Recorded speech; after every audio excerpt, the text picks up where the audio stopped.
Hey everybody, thanks for joining us for Riders Meeting here as we look back at the first round of the SMX World Championship playoffs down in North Carolina. I'm joined by Jeff Beaver. Jeff, thanks for jumping in with me. I got to knock this out here between fires. We got a little break from the line fire that's going on today, so just enough time to squeeze this in. Let's do it. And let's start with just hitting our sponsors real quick. These guys bring all of this content to you, make it possible. You Are Water. We're really stoked with that company. Great products. If you're not familiar, check them out. WTM15 gets you 15% off on Amazon. Rock and Turf mats. If you guys want a cool mat for your house, your trailer, just whatever, changing mat. I love using it to change on. Check Rock and Turf mat on Instagram.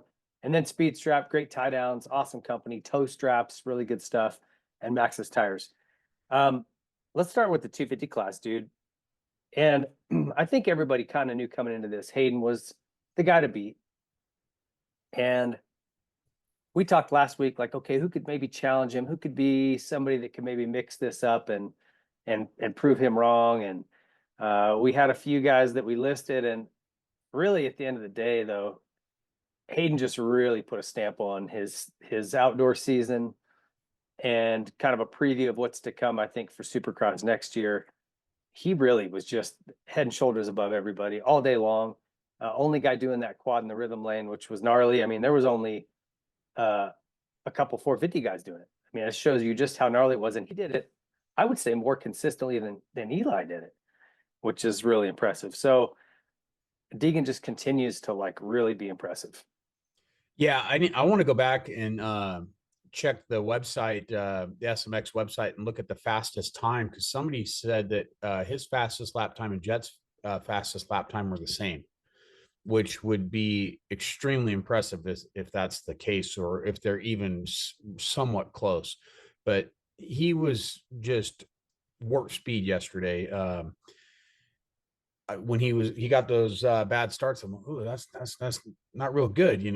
Thought he would start a little better, and then you just see him just start picking people off, and his intensity is just head and shoulders above everyone else. And then, yeah, when he was hitting that quad in the rhythm lane, and just the way he was hitting that sand section, both of them, the one in the back, and man, that sand section in the back, I haven't watched the TV broadcast, but in person, man, when they came out of that little roller and shot across the back and hung that left through the sand, those guys were wide open. I'm just completely topped out. And it was impressive, the speed he was carrying through there. Just his line choices were pretty gnarly. Yeah, I was like, wow, I didn't think he would be that much above everybody else yesterday.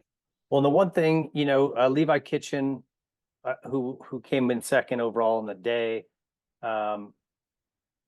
you watch him and his technique is great. He is very fluid on the bike. He's very naturally talented. It looks like, things come naturally to him. But when you watch those two ride, Deegan just looks like he wants it more. He just wants to win more. Yeah. And you can't beat that. If a guy wants it more than you, he's going to go by you if you're even close in ability. So those Yeah, I guys are going mean, to have to dig in and find that. if And Kitchen was third overall. Sorry. if it wasn't racing, there's two guys in that class. Like, if say they turn to UFC, if this is UFC fighting, the two guys in that class I wouldn't want to get in a fight with are RJ and Levi, or I mean RJ and Hayden, because you could just be whooping their ass and they're going to get back up off that mat and come at you with everything they've got every time. Yeah. There's just no quitting either one of those dudes. And Hayden right now, his skill sets and his mindset, and just his never say die, I'm not going to give up attitude. It showed. It was just badass. Yeah, and I thought RJ might pull off that first moto win. He was looking great, and then Deegan reeled him in. It wasn't like the crash cost him the win, but when he did crash, dude, I said this last year about these K rails that split all of the drag lanes. Like, man, those are too close to the track, and someone's going to hit one of these. And he got so lucky that he hit the ground and then bumped into that K rail. That was scary to me, man. If he would have kind of 50-50 that thing, he'd have been messed up. Yeah, And they were tall. They were tall too. So even if he hit it on his bike, he would have got, say he cased it when he landed, his head would have been 8, 9 feet off the ground, and then he would have taken a spill. So yeah, that is something for those guys to consider and think about for next year. yeah, I hope that they do. I don't care if you got to run, the barriers that they put up for the mechanics area, run those along the edge, do something. That's sketchy. I was right there when he hit the ground, and I think I've got it on film. I was going through my film today, and I'm gonna see if I have it, but I didn't think he was gonna get back up, and his bike was mangled. There was parts hanging off that thing. I mean, that thing looked like a jalopy, and he still got back, but he. That's what I'm saying about him. That's one of the last dudes I'd want to get in a fight with, because he just got back up and he goes, "Well, everything works still. I'm on it," and he was riding hard. But Yeah, yeah, that the that fact that he Husky got was back up was like, whoa, all right, cool. his bike was a war wagon. He had front number plate. He's kicking it off as he rode off. One of the guys that we called in sight lap, who I thought could really shine this weekend, was Julian Beaumer. And he did great starts, ran up front, uh, landed on the podium overall. Great, great ride from him. So Did you hear the stoked backstory on no, that real quick? Just did you hear the about the backstory? phone. Yeah, Yeah. I thought that was great. And then second moto, Max Anstey with the third. I thought that was cool. I was stoked to see that. Yep. Um, he's been kind of figuring out that star team. I think some people expected him to jump on it and just be way better. Man, it's hard to switch teams when you're used to a certain bike and a certain team and you're switching crew and mechanics and everybody. Give him a little bit of time. I'll bet he comes out firing next year, because he was great on that Honda in Supercross this year. Mhm. I'm really excited to see. This is like, seeing him do this well now on it. I'm excited to see what he does in 2025 Supercross. I think it's going to be great. I So, I thought so far the results he's had since he switched to Star have been pretty badass. yeah, it's been good. It definitely been a good setup for him. And then Joe Shimoda with some good rides. I kind of expected a little more out of him all outdoor season, all year, to be really honest with you. I think it's been a little bit disappointing, and just maybe because I expect so much from him. Um, he's got so much talent. It just doesn't seem like something's clicking right now. I Um, think he's one of those guys that they need to learn how to piss him off. I think he's one of those dudes you need to light a fire in his ass, and nobody's figured that out yet. well, whatever it is, I really like Joe. I think he's got a cool personality. I think he would be a fun guy to see more of on the top of the podium. So I Yeah. hope he figures it out. I really am rooting for him. Do you have the points going into this weekend? Deegan's obviously way out front. It's not really. It's I going to be know. these guys are going to have to really step up. I know we go double and triple points, but he's got himself a nice little lead already. Yeah, I just got home. I haven't gone through and gotten any of that stuff. All right. Well, we're a little unprepared people. I came back from a fire and Jeff's on a plane. Yeah. But suffice to say, Deegan's the man to beat here, and it's probably going to take. I don't know. I don't know what's going to take to beat him in this overall. He's looking real good to defend his SMX World Championship. Couple of things. I want to spend a little more time in the 450 classes. I feel like there was a lot more to talk about there. But there's some things about the broadcast if you guys watch the show, and I don't want to pick on anybody or anything, but there were some things that I thought as I was watching this. First of all, I pay to have the Peacock app. I don't know what it is. It auto pays me every month, $9, whatever it is. And I'm still getting ads during the race, like a lot of commercials. And I'm thinking, what happened here? How'd they slip this in? It used to be you paid for the app and then it was commercial free, right? Or you don't pay for it and you get some commercials. Either way, they make the money. You get to see what you want. Now it's you're paying to watch commercials. It's getting a little frustrated. So I just wanted to vent that out. Anybody else have the same frustration? And then Probably, yeah. something else. I'm gonna go on the books here defending Brian Deegan, which is something I never thought I'd say. He got in a lot of trouble when he ghost rode his bike at Las Vegas or Los Angeles in '97 when he won his only Supercross. They took his purse money. Yeah, they made a big deal out of it. Jet and Chase both ghost rode their bikes when they won their outdoor titles over the finish line in the last motos. No penalty, no fine, no word of it. It was all good. What's up with that? Well, I think it's an order of magnitude. Chase's was kind of a little hop off. Shout out to Adam Merrill for that dope still picture he got of him. Chase, that's the hardest picture in Moto probably in the last couple of years. Got to give him some props. And Jets was the same way.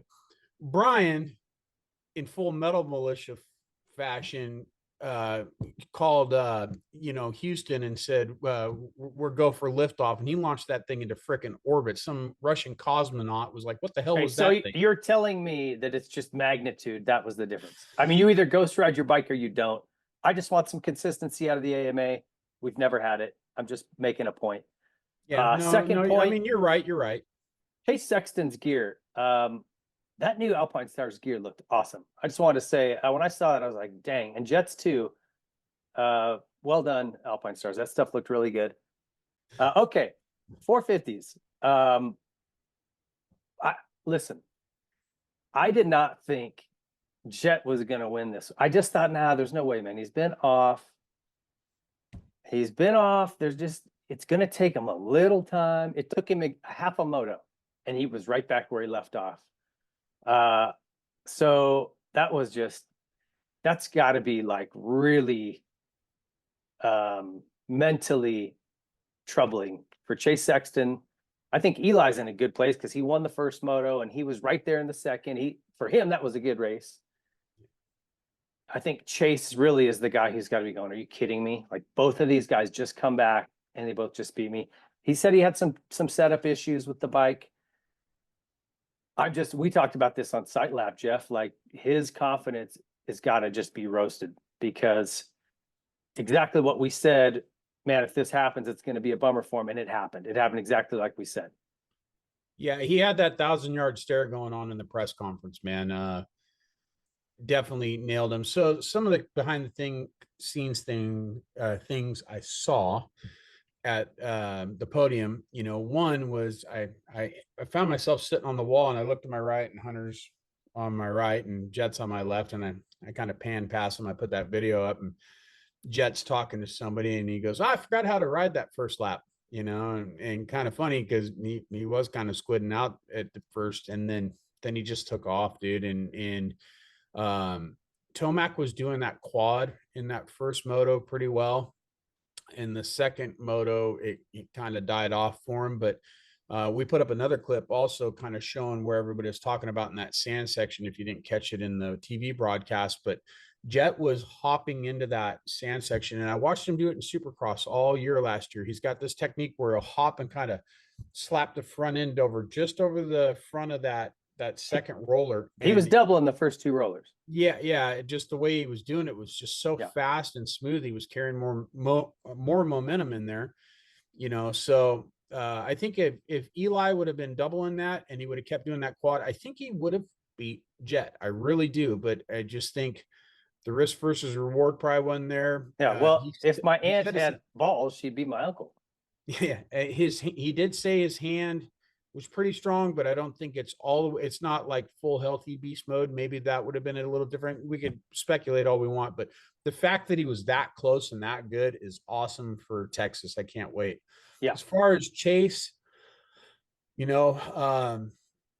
did, another clip we put up right there from behind the podium. He was just sitting there staring at the ground, God knows what was running through his head. And then he popped up and he was talking to his mechanic and he goes, man, I can ride the bike for about 15 minutes. And then the forks just all clapped out and whatever, and then he got into it in much more detail in the press conference, and he got flamed pretty good on our post in the comments. Everybody is a critic, right? And, he's always got an excuse, blah, blah, blah. And I'm like, well, I know what to talk about it. I couldn't ride a bike at that pace or choose the lines like that, but I would tend to think that the guy is being straight up. He doesn't seem like a guy making excuses. He seems straight up, and like nobody flamed Tomac when Tomac would say I wasn't feeling the track and he backed off. So why is everybody getting on Chase's ass? Yeah, and we talked about in Site Lab again last week going in that the hardest part about this one, and especially this one, because they tend to get a little more supercrossy as they go, but the first and second rounds especially, it's really hard to nail your setup. You really can't nail it. They even talked about it in the broadcast where they'd come along the stands and they made that left, and it was kind of an elevated rut that had some chop coming out of it, the back and forth before the finish. And you'd see that rut just beating the hell out of the guys. And that's because they got their suspension stiff to handle the jumps. But when you get to that chop where you'd want that nice and plush outdoor suspension, it's beating them up.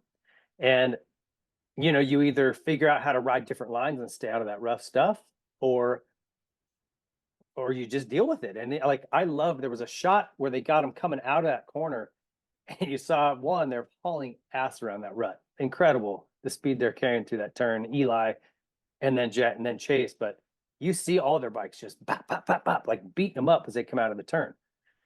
So, I mean, he's not wrong. I get it. I don't know if his setup was a little more off than Jet and Eli's was, or those guys were just able to manage it. I don't know. He'll have to make a change, go a little softer, try to get a little bit more plushness in that chop if that's what he's feeling, and then deal with it bottoming more, right? Because that's your trade-off. You can't have it both ways. Yeah, and you really can't say that Star or Honda had data to fall back on from last year. They got a brand new bike for Honda this year. Eli wasn't there last year, and his bike is set up completely different than everybody else's, and he's riding at a different level than anybody on that team, including Cooper, when it comes to kind of a hybrid, almost Daytona-ish like track. So, I think everybody had to hit their marks, and I just don't think KTM got it. So Moto 1, Tomac, Jet, Hunter, a great ride from Hunter. I thought it was cool there for a while that he was kind of pulling Jet along. And, Jet's done this his whole career. You watch him the first half of the race and you're like, oh, he's, maybe he's just going to settle for a second or third. He's kind of off. He doesn't have it. And then he flips a switch and he goes. And he did the same thing. That first half, like you talked about, was maybe a little not quite as buttery as he normally is.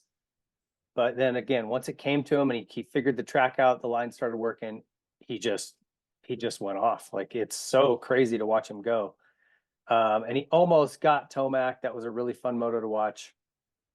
I will say Chase seemed frantic. Like, when I watched him in that moto, in both motos, really, he seemed, again, that was the best word I could come up with. He seemed frantic. Like, and I don't know if that's because he knows exactly, he's thinking the same thing we were thinking. Like, I can't let these guys beat me, just from the mental aspect. Yeah. Because now they're like, one, it makes him look bad because he just won this championship without either of them really there. And now that they're there, they beat him. You know what I mean? It kind of reinforces the people that are saying, oh, he only won because they were out. Or, maybe he was just in a rush to get up to him. I don't know. That's how it looked to me. I thought it was a great showing for the Lawrences, and I was stoked to see Eli back. It was really fun to see kind of old beast mode. I mean, when that guy's on, it is just, hey, I called it on Friday. I called it on Friday. I saw him going through that sand section. I'm all, sand, check. Eli, check. Beast mode. I just, dude, you could see he was sizing it up. I'm like, dude, that guy's going to get some tomorrow. You know what? He was faster than you can shake a stick. All right. Call from Ricky, dude. Second moto. I love you, Ricky. It's RC show. Second moto was Jet, Tomac, Sexton, and then Hunter. And then I'll tell you, this moto to me was really fun to watch. And this was the battle I think everybody's been waiting on, well, for at least a year, since Jet moved up, is to watch him and Tomac really have at it. And did they ever.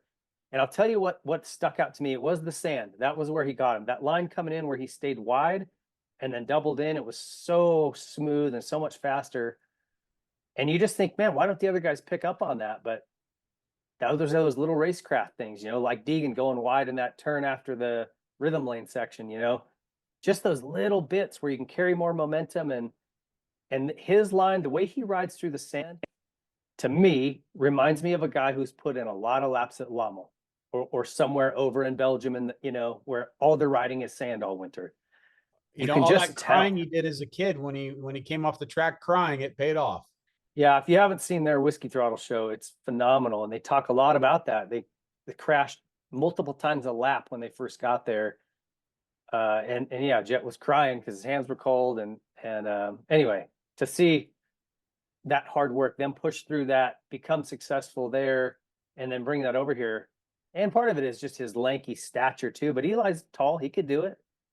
Jet just has this really comfortable style in the sand where he keeps that front end tall and kind of uses his long limbs to manual the bike through it. It was beautiful, and he was so fast for there. I've been trying to pay attention to a little more technique, like what's he doing different, than everybody. And one of the things I caught just in an edit I put up today is where he caught up to Eli coming back around up the start straight over the finish line. And you can see in the video they come over the speed check, and then they go to hit the finish line double.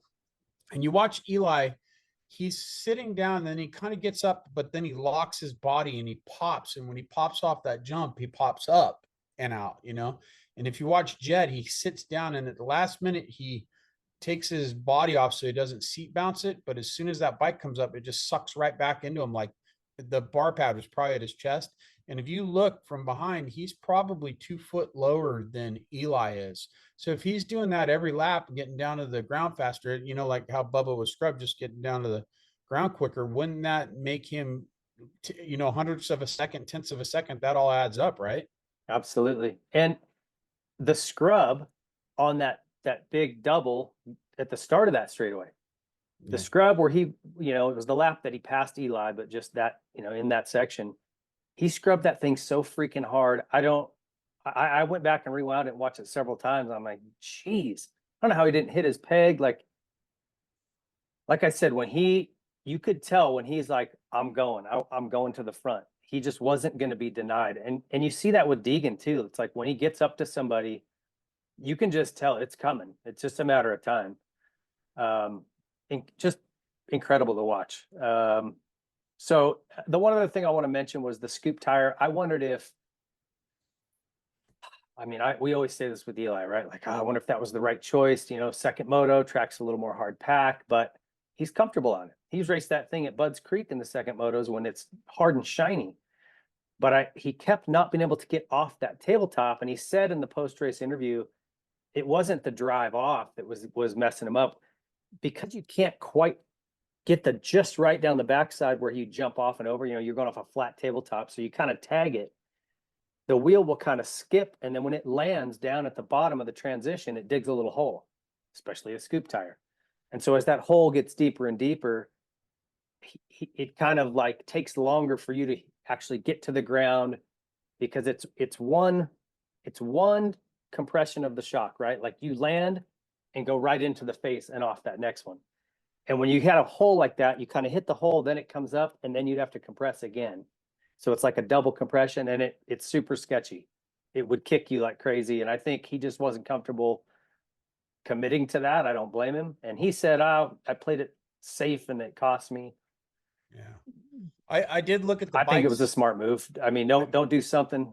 He certainly knows what he's capable of jumping and what's a risk. Yeah, I looked at the bikes after the first moto, and the Hondas were running a standard tire compared to, that's one of the things I wanted to see was Eli had the scoop on, and the Hondas were running the standard tire. So probably helped him out quite a bit on that start. He kind of gapped him right off the bat, but he seems to be able to ride that thing, and that's a testament to that new tire. I watched you almost loop out in Talladega at Glen Helen that day you tested it. You had to change your underwear after that one. You were over on the sides of that knob, and it still picked the front end up on your 450. So that tire will hook up on the sides. So he's obvious, and he's got special compounds that mere mortals don't get. So he's obviously comfortable with it, Yeah, it isn't going to work as well. Like, it's not going to work in whoops. It's not going to work on really hard, shiny surfaces, as well as the spec tire that like the Honda guys were running. Yeah. But he's familiar with it. He knows, okay, I know it's going to slide this much here. I know how hard I can get on it. Even that section before the rhythm lane where you'd roll over that thing, it's hard and slick. We saw guys almost lose the front. He just knows, okay, it's hard and slick. So here's how hard I can push this tire. He already knows. And for him, the trade-off's worth it. I don't want to belabor the scoop tire thing. They talk about it ad nauseum in the broadcast, but I just thought it was an interesting component, and they talked also about the roost that Jet had to be eating. I can't even imagine the throttle hand of Eli and that tire and that bike. It had to be just like shotgun beads Thank hitting you, you. I sir. mean, May I have crazy. some more? Oh, gnarly. Yeah, So this bad. tightens things up again. I don't have the points in front of me, but we'll get them for sight lap as we go into this next weekend. But this tightens it up. I want to say it was a 4-point difference now, is all. So it's very, very small. And Eli would have closed in some too. He was 12 back, I think. So, really, as long as you're inside of 10 going into the last two, you're good, because the double and triple points is where now it starts to really matter. It gets exponentially important to do well in these next two rounds for this overall. And I think I like I said, I picked Chase for this SMX championship before this weekend. I'm gonna have to reconsider my position now, and It's like playing roulette. You got to stick with your numbers, dude. If you change your numbers, you lose. You just got to stick with that's your who I numbers. picked, so I can't go away from that. But I'm just saying, I'm. The Can I get one thing, insurance like playing blackjack? yeah. Can I get insurance on my hand here? The one thing that scares me about Eli is we've seen him do this over and over through his career is he'll just come out and kick the crap out of somebody in a supercross race and then get a ninth the next week. I'm like, well, where did last week Eli go? And I just I hope that doesn't happen to the guy. I want to see him go out there and roll around in the rocks with Jet. I want them to just come flying across the finish line in Vegas in a straight knockdown, drag out fist fight. That's what all of us want. And Eli's obviously good enough to give it to him right now. He's healthy enough, and that I just hope that the cards play out that that's what we get all the next two rounds. He could lay wood to him, you know, Yep. really give it to him. You know what I Yep. mean? Just stick it on in there. I think what would be cool is if we go into Vegas where it's a wash, winner take all. And I think we could get that. Eli would need to do well next weekend in Dallas, maybe beat Jet and Chase to kind of get himself up into the mix. But I think it's very likely we're going to have that scenario where whoever wins the final round between the three of those guys wins the title. Kind of like a Vegas 06. Yeah, that's what we all want at the end of the day, right? Good racing. So I think it's lined up to do that. It was a really cool event. I want to say I was really bummed for that kid that won the 65 race. He got disqualified. There was a lot of chatter about this in posts and things after the Carter race. Gray. His name's Carter Gray. Carter Gray works with Brock Stellards back in Ohio. Little ripping kid. I was pumped. Jaden Smart's kind of my guy. He's a California boy. We did a feature with him. Super, super nice kid, really talented. I was pulling for him. He ended up fourth on the night, but they told these kids not to jump the finish line double. Before the Moto that day, it was okay during qualifying. Why they made the decision, I don't know, but it irked a lot of people. Yeah, I mean, look, I get it. They're trying to keep them safe. You don't want one of these kids to make a bad choice. They're new to this and just like send it in traffic and land on somebody. I get it. But I was gutted for him. That kid earned it. He was so pumped. He rode awesome. And the only one to sack up and hit that thing, I was just pumped for him. Well, so shout out to that guy. Yeah, I went and talked to his dad before the Moto, and they were just super pumped. I mean, those Cobra 65s are just bad to the bone, dude. They're gnarly. Yeah, the Cobra 50s and 65s, and from what I hear on the street, they're putting out an 85. So, yeah, those Cobra mini bikes are bad, and those guys were not afraid to get down. I'd never met Carter, never actually even talked to him at the race. I just talked to his dad because I was like, hey, I got that first shot of him hucking the tunnel jump. And so I went over to the Cobra truck. I go, hey, who's this kid? And he goes, oh, it's my boy. And I go, all right, well, what's his Instagram? I want to tag kid, give him some credit because that was sick, And so I threw one of him going over. He was the first one to sack up and hit the finish line jump. And then there was, I think, one other kid, and then Jaden hit it, right? And for Feld in AMA, it's kind of like, yeah, I get what you're saying, keep them safe.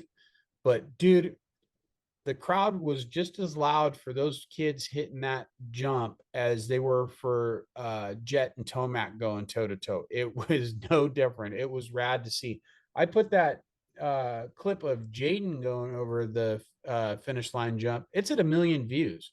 Of a Oh, is kid, it? yeah, it's at 1 million views for a kid on a 65. I mean, people are just eating it up. So it's kind of like you got to do a little juggling act, but at the end of the day, you got to keep them safe. And for Carter getting to clear it up, he did not get disqualified. I've been going through the comment section because everybody thought that video we posted was of Carter and, oh, this kid got disqualified. No, this is the wrong kid. Jaden didn't get disqualified Yeah, when they're he did both this. Cobra riders, so they look Yeah, similar. they both look damn spot on. They're both midgets, so you can't tell them apart. But um, at the end of the day, whether we like it or not, they made a ruling, said don't jump the finish line double. And his coach told him, hey, you hit the jumps you can do. They chose to do it. It was badass.